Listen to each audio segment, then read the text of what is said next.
Welcome to the 5th episode of the Luciferian Research Society podcast.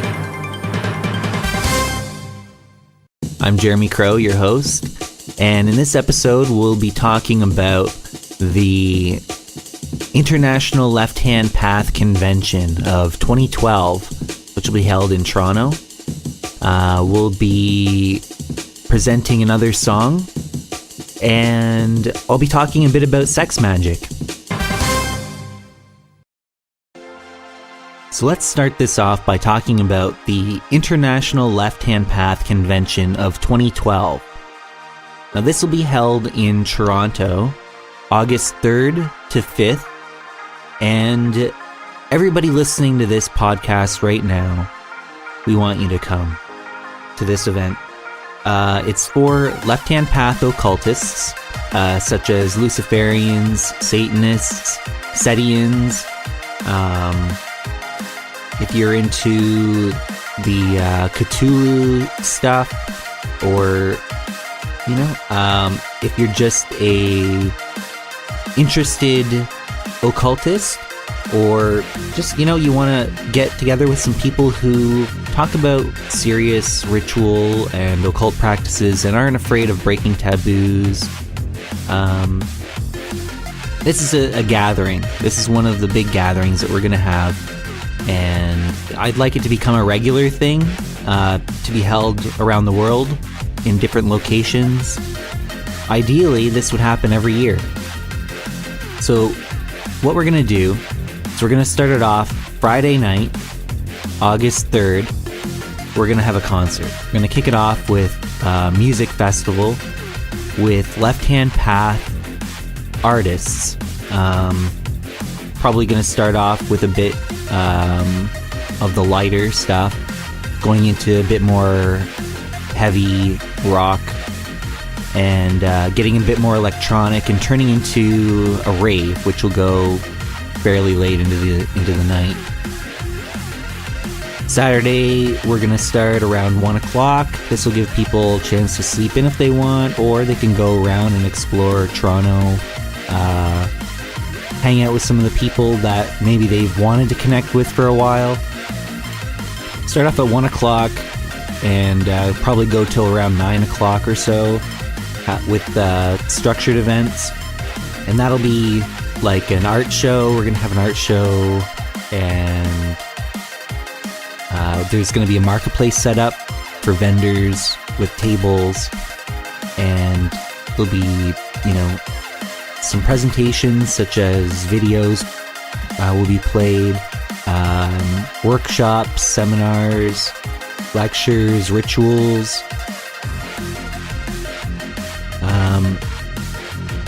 We're going to do the same kind of thing going on Sunday, but we're going to probably start a little bit earlier and end a bit earlier, and that way people have a chance to catch flights on Sunday and get home at a reasonable time.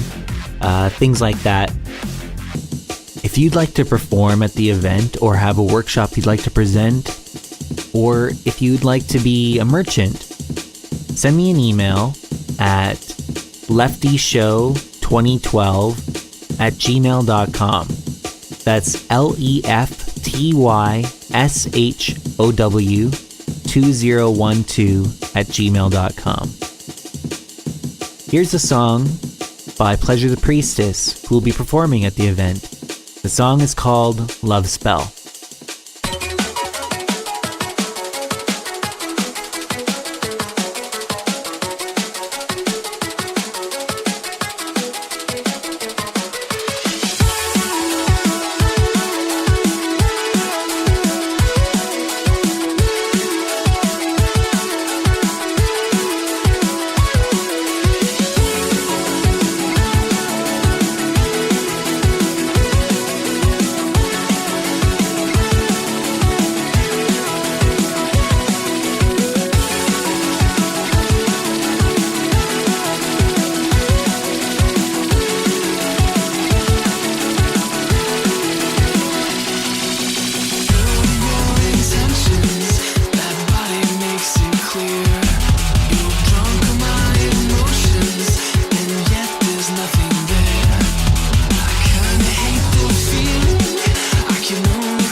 Let's talk about sex magic. From my point of view, there are three main types of sex magic. The first type is magical sex.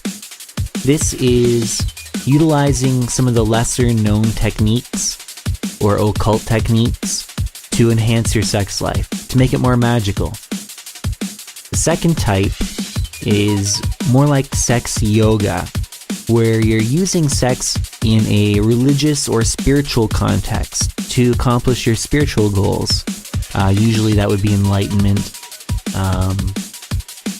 The third type is sex magic proper, where you're utilizing sex and the sexual energies in order to direct them towards accomplishing goals, to make your desires manifest in the world. There are two main ways of working sex magic in a practical way. One form is more internal, and this is more common in Eastern systems. And the concept is that you utilize the sexual energies in the body and circulate them in the body or move them around within the body for various purposes, whether that be spiritual or for health benefits even is one of the examples, for longevity and immortality in some of the Taoist systems. When these systems that utilize the energy, the sexual energies within the body, typically will promote semen retention. So they want you to keep the semen within the body. And in Tantra, they'll talk about the Kundalini energy, the sexual energy being pushed up the spine and into the cranium and out the crown of the head. And that's one of the goals of moving the energy around in the body. And in Taoism, they also talk about raising energy up the spine and into the cranium. But then they also draw the energy back down the channel down the front of the body and put it into an internal cycle, which they believe helps enhance the health of the body and promotes immortality, which is the main goal of the Taoist system. In a lot of the Western sex magic teachings, they utilize the sexual fluids outside of the body. So once you've performed sex in a ritual context for a specific purpose, the sexual fluids are said to be charged with the intention of that ritual and are often used to anoint a talisman, to charge that talisman. Sometimes you would anoint an individual for if the purpose was healing or something along those lines. But it's much more common in the Western systems of sex magic to utilize the sexual fluids outside of the body. This is even true if you look at alchemy. In alchemy, in the Eastern alchemy systems, they ended up moving more towards an internal alchemy system, whereas in the West, they spent a lot more time, for a lot longer, they pursued the external arts, which ended up becoming chemistry in a lot of ways. But there are still people genuinely practicing lab alchemy in the West, and I'm sure in the East as well. But in the Eastern systems of alchemy, they did more internal energy work, and I find that that's reflected in Sex Magick as well. Ultimately, in practice, you're the one that's going to determine what style of Sex Magick works for you, how deep into it you want to go, if you just want to do magical sex, or, for most people, it's not so clear cut. They'll take a little bit from this part and that part, and whatever they find useful, they'll retain. And that's to be encouraged. And so explore a couple different ways of working with this and see what works for you.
So that's the end of the show. Thanks for listening. I hope you enjoyed it.